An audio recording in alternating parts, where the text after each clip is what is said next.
Good morning. विषय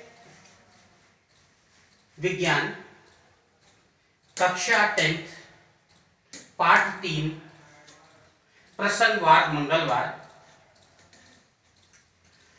दिनांक 22 सितंबर 2020 वार मंगलवार आपके लिए मंगलमय हो। सुप्रभातम। हमने पिछले कालांश में पाठ 3 के प्रश्न 10 प्रश्न मैंने आपको करवाए थे। मैंने इनके उत्तर नहीं लिखे हैं। जब पाठ पढ़ाया था तो बहुत से प्रश्नों के उत्तर उसी पाठ में अंदर है, इस वजह से मैंने प्रश्नों के उत्तर नहीं लिखे।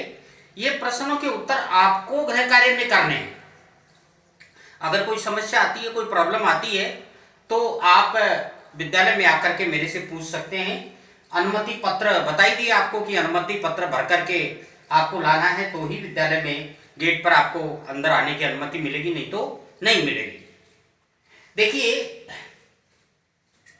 आज हम प्रश्न 11 पर चलते हैं। प्रश्न 11, बाह्य संकरण व परीक्षण संकरण में क्या अंतर है?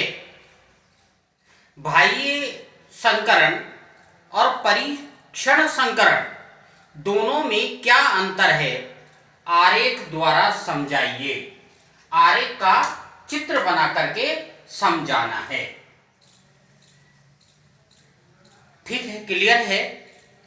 अगला प्रश्न है प्रश्न 12, यदि कैपिटल टी पादप का संकरण, जैसे हमने परीक्षण संकरण मैंने कराया था, वैसे ही यदि कैपिटल टी पादप का संकरण स्मॉल टी पादप से कराया जाता है तो संकरण से प्राप्त पादपों का लक्षण प्रारूप और जीन प्रारूप अनुपात क्या होगा? यानी लक्षण प्रारूप और जीन प्रारूप अनुपात कौन सी पीढ़ी में आता है? F2 पीढ़ी में आता है।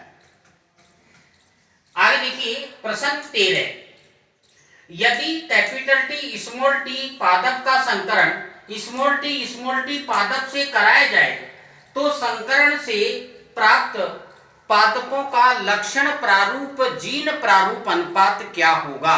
यानी फिनोटाइप लक्षण प्रारूप, जीनोटाइप जीन प्रारूप अनुपात क्या होगा? प्रश्न 14 है, यदि कैपिटल टी पादप का संकरण कैपिटल टी पादप से कराया जाए तो संकरण से प्राप्त पादपों का फिनोटाइप जीनोटाइप यानी लक्षण प्रारूप जीन प्रारूप अनुपात क्या होगा? प्रश्न 15, मेंडल के पृथक्करण के नियम को समझाइए। पहला, यानी दो लक्षणों डी संकर क्रॉस में स्वतंत्र अपव्यूहन का नियम आता है। इसमें दो लक्षणों की वंशागति, विप्यासी लक्षणों की वंशागति का अध्ययन कराया जाता है, किया जाता है। तो मेंडल के पृथक्करण के नियम को समझाइए। पहले प्रभाविता का नियम, उससे आगे पृथक्करण का नियम।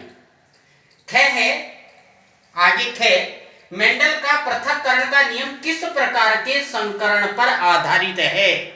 मेंडल के पृथक्करण का नियम किस प्रकार के संकरण पर आधारित है? ग, पृथक्करण के नियम द्वारा F2 पीढ़ी में प्राप्त पौधों का जीन प्रारूप लक्षण प्रारूप अनुपात क्या होगा? यानी स्वतंत्र F2 पीढ़ी में प्राप्त पृथक्करण के नियम में, स्वतंत्र अपव्यूहन के नियम में पृथक्करण के नियम द्वारा F2 पीढ़ी में प्राप्त पौधों का जीनोटाइप फिनोटाइप अनुपात इसमें क्या होगा? प्रश्न 16, मेंडल के स्वतंत्र अपव्यूहन के नियम को समझाइए। आपको पूरा नियम समझाना है। F1 पीढ़ी, F2 पीढ़ी, F3 पीढ़ी, तीनों पीढ़ी इसके अंदर आएगी। आरेख द्वारा आपको समझाना है। ख, मेंडल का स्वतंत्र अपव्यूहन का नियम किस प्रकार के संकरण पर आधारित है? F2 पीढ़ी में प्राप्त पौधों का लक्षण प्रारूप व जीन प्रारूप अनुपात क्या होगा?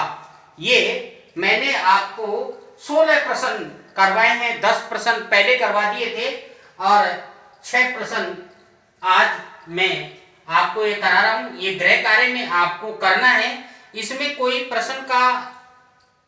प्रश्न आपके आपके समझ में नहीं आए, उत्तर आपसे नहीं आता है, कोई बात नहीं, मत आने दीजिए। आप विद्यालय में चले आइए मेरे पास में, मेरे से पूछिए, मैं आपको समझा दूंगा।